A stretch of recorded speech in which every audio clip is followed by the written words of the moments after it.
This is Anthony Biondo reporting for MMASportsNet here at the Ring of Combat. I am here with Ricardo Almeida, an MMA legend. He's fought in Pride. He's fought in, you were undefeated in Pride, is that right? Yeah.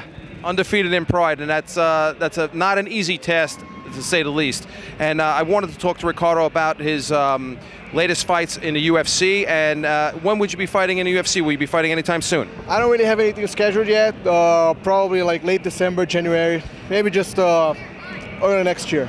Early next year. Okay, that's great. Well, as you know, I follow the sport a little bit, and I was hoping to see in the future Ricardo get in the ring at the UFC. I believe he's one of the few people out there that can fight and defeat Anderson Silva. I believe he has the skills to do that, and that's a fight that I believe that anyone who follows the sport and knows Ricardo's pedigree would be looking forward to see, and hopefully one day we'll see that.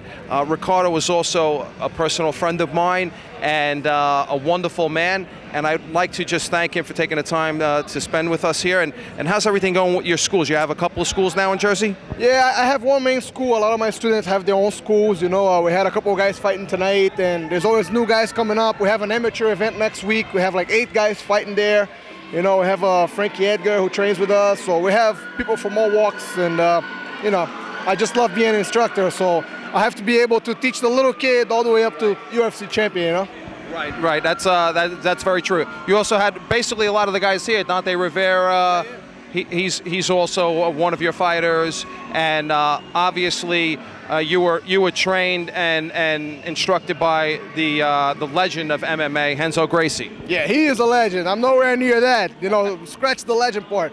But yeah, you know, I've been with Renzo since I moved here to the U.S. and you know, Renzo is the best, man. You know, he takes care of all of us like we are his kids, and you know, gives us, you know, the privilege of his knowledge, and you know, I couldn't say anything. Well, I was there at your first UFC fight, and I had the privilege to be there for that, and it was a wonderful experience, and I hope to be there at your next UFC fight if you do in fact fight. I do know that sometimes your wife, she doesn't like you getting in the ring to fight, which is a normal thing, but hopefully if everything works out, we'd love to see you, and we wish you all the best. No problem. Thank you very much for having me.